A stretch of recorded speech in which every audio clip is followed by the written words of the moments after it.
This video will explain everything like you are a 12-year-old. No complicated geopolitics, बस simple story. Are we already inside the beginning of World War III? अगर आप भी news देख के confuse हो चुके हो, Iran, Israel, USA, Saudi, missiles, oil route, just relax. This video will explain everything like you are a 12-year-old. No complicated geopolitics, बस simple story. कौन किससे लड़ रहा है, क्यों लड़ रहा है और हम सबको टेंशन क्यों लेनी चाहिए? Right now, missiles have been exchanged between Iran and Israel. The US has carried out strikes on Iran and as per Trump, Iran's supreme leader Khamenei is dead. But ये conflict actually शुरू क्यों हुआ और क्या ये regional war से global war बन सकता है? Let's break this down calmly in the next 5 minutes. Before that, subscribe my channel because we don't just share viral news, but हम उन्हें decode करते हैं. सबसे पहले समझते हैं ईरान का political system. 1979 इस्लामिक रेवोल्यूशन के बाद ईरान एक इस्लामिक रिपब्लिक बना और इस सिस्टम में सबसे पावरफुल इंसान प्रेसिडेंट नहीं होता, सुप्रीम लीडर होता है. अयतोल्ला अली खामेनेई जो 1989 से पावर में है, उनके पास judiciary, military, foreign policy, intelligence सबका फाइनल कंट्रोल है. प्रेसिडेंट इलेक्शंस होती हैं, पार्लियामेंट भी है, but ultimate authority supreme leader के पास होती है. इसलिए जब भी ईरान एक्सटर्नल कॉन्फ्लिक्ट में एंटर करता है, फाइनल स्ट्रेटेजिक डायरेक्शन वहीं से आती है.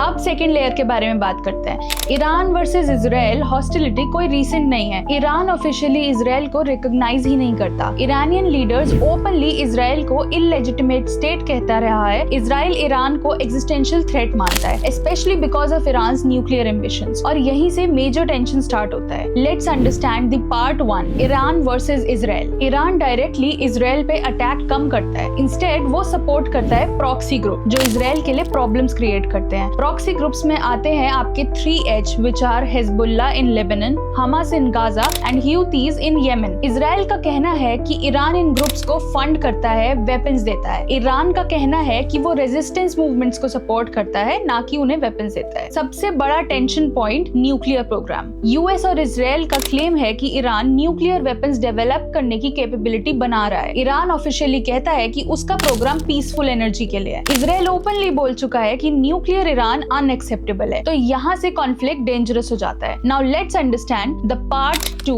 USA versus Iran. अब यूएसए कहाँ एंटर करता है? सिंपल रीजन है, इजराइल यूएस का क्लोजेस्ट एलाय है मिडिल ईस्ट में and USA has several military bases in that reason.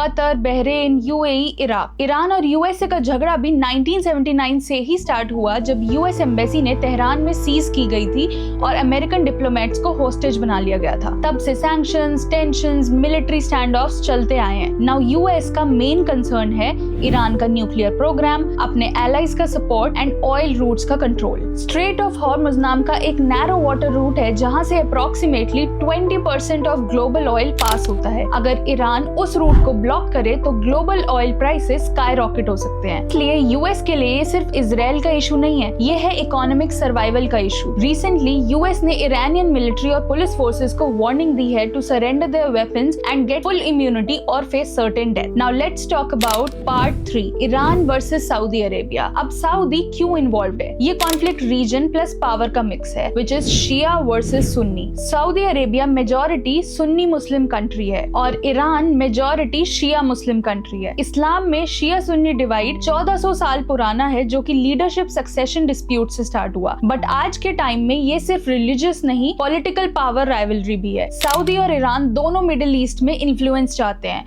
Another very big issue is the Persian Gulf. Iran insist करता है कि गल्फ को पर्शियन गल्फ कहा जाए. अरब कंट्रीज इंक्लूडिंग सऊदी इसे अरेबियन गल्फ बोलते हैं. नाम छोटा लग सकता है बट सिंबॉलिक डोमिनेंस का इशू है. प्लस गल्फ में ऑयल फील्ड्स मैसिव हैं, तो एनर्जी रूट्स का कंट्रोल मतलब global leverage. Now let's talk about the part 4, USA Saudi Israel friendship. अब इंटरेस्टिंग ट्विस्ट आता है. सऊदी और इजराइल हिस्टोरिकली एनिमीज थे, बट रिसेंट ईयर्स में क्वाइटली इनका कॉपरेशन बढ़ा है. अब्राहम अकॉर्ड्स के बाद गल्फ कंट्रीज जैसे यूएई और बहरीन ने इजराइल के साथ रिलेशंस नॉर्मलाइज किए हैं. क्यों? Because they have a common enemy Iran. तो इक्वेशन सिंपल हो जाता है, Iran versus Israel, Iran versus Saudi and Iran versus US. Now the biggest question, क्या ये वर्ल्ड वॉर 3 है? But long answer, controlled escalation चल रही है. सब countries directly full scale war avoid करना चाहते हैं, क्योंकि अगर हॉर्मुज ब्लॉक हुआ, अगर ऑयल स्पाइक हुआ, अगर यूएस डायरेक्ट डायरेक्ट वॉर में गया तो ग्लोबल रिसेशन तक हो सकता है। ईरान और इजराइल दोनों ही फुल स्केल वॉर अफोर्ड नहीं कर सकते। इजराइल ज्योग्राफिकली स्मॉल है, लॉन्ग वॉर डिफिकल्ट होगा। ईरान इकोनॉमिकली सैंक्शंस के प्रेशर में है, इसलिए प्रोलॉन्ग्ड वॉर रिस्की है। यूएस इलेक्शन साइकिल भी एक फैक्टर है, इसलिए अभी तक जो हो रहा है वो कैलिब्रेटेड स्ट्राइक्स हैं, मैसेजेस भेजना, रिस्पॉन्स देना,